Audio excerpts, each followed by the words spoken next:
What's going on, guys? I'm back with another video, and today I'm installing another part on my MK6 GTI. So I've had this starting issue for the longest time, and I've been to a million shops and none of them have been able to diagnose it for me. So I texted my friend over at German Elite Tuning, and he told me immediately, he diagnosed the problem over text. He told me I'm losing residual fuel pressure on my startups. I'll try and get a video of the start so you can see how it sounds, but it doesn't really show up on video, but I'll still try.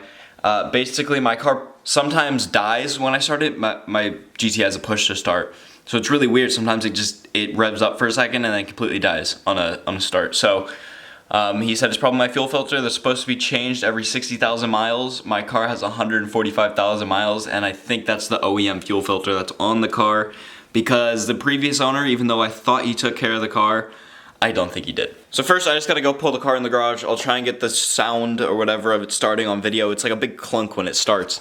And then, yeah, we'll get started, unplug the fuel line, switch the fuel filter. It's not gonna be fun because I'm gonna get gas all over me, but oh well. So I'm gonna pull the car into the garage really quick. I'm gonna try and get the sound on video of the clunk it makes because of the fuel pressure. Yeah, fuel pressure. I'm going to try and get the sound it makes because of the fuel pressure drop on video. I don't know how it's going to turn out.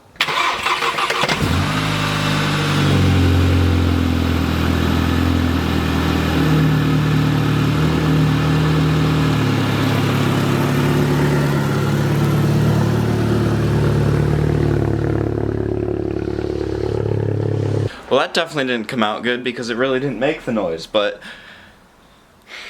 that's besides the point. I know the fuel filter's clogged either way because my car only gets like 22 miles per gallon. My friend that's tuned running E30 and everything gets 26 miles per gallon. So I know I'm getting bad gas mileage, and I know there's a starting issue. So we're gonna see if that fixes everything. So the fuel filter I got is by Hengst. I don't know exactly. I didn't get an OEM fuel filter, even though I probably should have. I don't really know. I asked a ton of people whether I should get OEM or aftermarket, and I got mixed thoughts on it. So I went aftermarket just because it's a lot more expensive to get an OEM one, and also it would have taken like months to ship for some reason to get an OEM one. So I went with this one, seeing if we could fix the problem. If something goes wrong with this one, I'll go for an OEM one, but I think this will work fine. So now I need to get the car jacked up, and I gotta figure out what I'm gonna do about the whole fuel situation, because obviously there's gasoline in the fuel lines, right? So that's gonna come out when I disconnect them. So I have to figure out what I'm gonna do about that. So the car's all jacked up. I put two jack stands with the jack up. This one's not even touching, so whatever. Basically, for reference, if you guys were to do this yourself, your fuel filter is on the passenger side. This is your gas tank right here, and here's your fuel filter. So it's just held in by one, I guess that's a Phillips. I thought it was going to be a T25, but it's not. So one Phillips screw right there, fuel filter, take it out, and then you got two fuel lines on this side and one on this side. And what I'm going to do is I'm going to take some crappy towels that I have and place it down on the floor, because I know there's going to be some gas that comes out of these, unfortunately. And just hopefully it doesn't get on my face or on me at all. Now, so there's a clip right here. Let me see if I can. Right there, perfect. There's a clip right here. You have to push in this little tab on the bottom of this fuel line. It's the same for both of these that are right here. And they get pretty jammed. See, I can't push it up with my finger. So they get pretty jammed because of, obviously, everything coming up from the road. I mean, you could see there's a bunch of disgusting stuff right there. So that's in these little tabs. So you kind of just have to work them and not force them, because you do not want to break these lines. If you break these lines, you're going to have to replace them all the way up to the gas tank, and then this one all the way to the front of your car. So let's try and get these undone without breaking them. And since I am only one person, it's going to be really hard for me to film this, so I'm just going to get the clips popped, and then I'll record again when I'm pulling off the lines. Alright, so I got both of the clips popped. Let's see if I can get them off now. And just like I said, this one was really jammed, so I just used a little flathead to kind of push it up, work it on both sides. And this one popped a lot easier, so that one I can actually push in with just my finger. But this one, it was all jammed in there, so I had to kind of work it back and forth. Remember, you don't want to break these clips because that would suck. Let's see if I can get them off. Oh, that's gasoline all over me.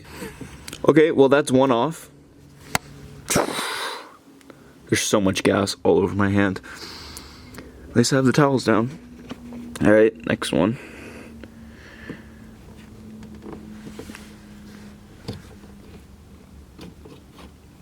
Oh, my hand is absolutely covered. So we just have one more. We got these two off. Got gasoline all over my hand. Good thing I put the towels down though. We have one more fuel line that's over here on the other side, and I haven't even tried to mess with that clip yet. So I'm gonna get that off, and then I'll videotape myself taking it off because people like to see me struggle. Oh, and one thing I forgot to mention about this one on this side, the clip is actually on the top of it, so it's not underneath and not easy to access like these two. So you gotta be a little more careful, make sure it's all the way pushed in before you try ripping that one off. Also, I forgot to mention, you can unhook this brake line here if you need to in order to reach up to be able to get to that clip. I just unhooked this. Just make sure to reconnect it when you're done. Okay, so I still haven't gotten the fuel line off. It's been like 5 minutes. I've been trying with my fingers, but I found this Allen key. There's a scooter wheel right there. I found this Allen key that I could use, or this little multi-tool screwdriver kind of thing. I'm just going to try and reach around it and push in that little tab, and then pull it off with my hand.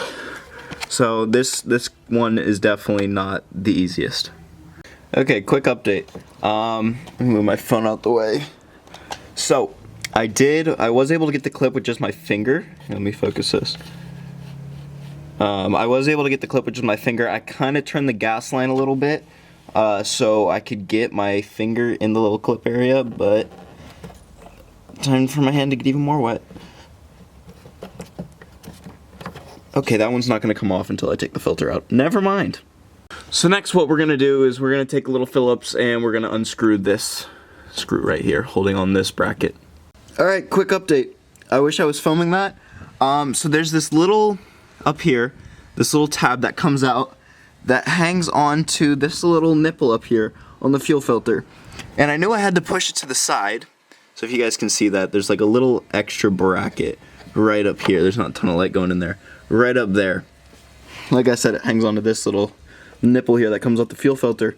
And I was trying to get it off, and I was working it, and then it kind of got stuck in the little holder, and I pushed it towards me, and it shot fuel all over my face and hands. But I got it out, so just move that to the side, maybe be a little more cautious than I was. Just move that little tab out of the way to push it out, because it just slides out of here. This doesn't open up all the way. Maybe be a little bit more cautious than me when you're doing it so you don't get gas all over your face. But that wasn't fun, but I got it out. So here's the old fuel filter, and it has, how do I just dump it out? Come on, get out of there. Just dump it all out, you know? Just get out of there. There you go. There you go. So we got the new fuel filter here. I'm just gonna put it in the little bracket first, just so I don't have any more mishaps. It just should slide right in and pop in, and then I'll connect the gas lines and we should be good. So this just slipped in super easily. And now just make sure you obviously connect the gas lines in the correct spot, and make sure they go until the clip right here pops out, because if that's not popped out, it means it's not clipped in all the way. So there we go. Those two are in. Other side. And I messed that up. Okay, quick tip. So this gas line can't really bend back or anything. Put this one in first, like as you're sliding the fuel filter in. I just realized that because I couldn't get this one off when the old fuel filter was still in. So I think when you slide it in, you have to put this on first. I wouldn't recommend trying to bend it in there. So when you're sliding this in, don't do what I did and connect this first. Now I have to take these ones back off. And now that all the lines are connected, all you gotta do is put that one screw back in the bracket to hold the fuel filter there. So overall, that was a really simple job. It was just very annoying with the fuel and everything, but it didn't take anything besides a screwdriver and a few things to push the clips in. Yeah, it's all done. So now that that's all in, I looked at my old fuel filter. It looks absolutely disgusting. There's no way to really tell if it was ever changed or not. I honestly don't think it was. But besides that, New fuel filter's in. Starting issue hopefully will be fixed, and I should get better gas mileage. Now, I'm just gonna wait to start the car until all the gasoline fumes are out of the garage, because I already feel like I'm about to pass out. I need to go inside. I need to take a shower. I have gasoline on my face. I can smell it. I'm gonna start the car after that, and obviously I'm not gonna leave you guys hanging. I'm gonna start the car in the video. But yeah, that's pretty much it for the install, so give me 1 second. So I went inside, I took a shower, I changed my shirt because I got gasoline all over me and all over my face when I got assaulted by the old fuel filter. So yeah, I'm gonna try and start the car now. There's probably air in the fuel line, so if it doesn't start right away or on the first try, then that kind of makes sense. But yeah, and I don't know also with the push to starts if when I just turn it on like this, it'll turn on. If that's priming the fuel pump or not, because I can't hear it running. But here we go. First start with the new fuel filter. I'm just gonna let it run for a minute.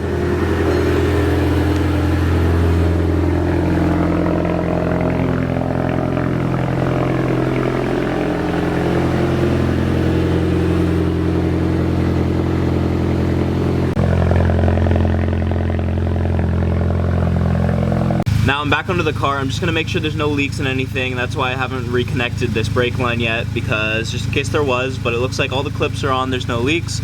So I'm just gonna go ahead, pop this back on, if I can get it on there. Okay, perfect. So brake line's back on, everything looks good, no leaks. So the reason I did this fuel filter is because I realized I was getting worse gas mileage than my friends with Mark 6 GTIs and stuff. And not only that, is I had a starting issue, and I had a Volkswagen tech tell me that it could be a drop in residual fuel pressure, which could be caused by a bad fuel filter. So that might not be the solution to the starting issue, but we'll find out. I'm gonna drive it around a little bit. I think my AFR was off a little bit. If you don't know what AFR is, it's your air fuel ratio. So if you have a clogged or bad fuel filter, you're not getting as much fuel as your car needs. So that means your air fuel ratio, or AFR, is off. So hopefully that's fixed too, and it should just drive better all around, because like I said, I highly doubt that fuel filter was ever changed, and my car is at 146,000 miles, so, and they're supposed to get changed every 60,000. I'll keep you guys updated. Let's go for a drive.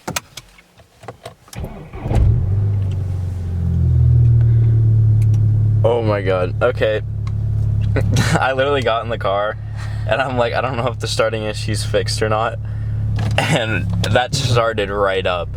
Wow, I've literally never heard that in this car. Even Lily's jaw like dropped.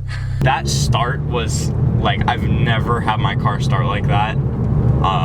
So it's kind of like weird, because it would always make like a big clunking noise, because I would have a drop in fuel pressure every time I would start my car. And I should get better gas mileage now. So on average, I get like 22, 23 max. So we'll see if that changes. Hopefully I get better gas mileage. And yeah, I'm stoked. It's actually nice. I'm slowly fixing my car. You're right by the sun, so it's a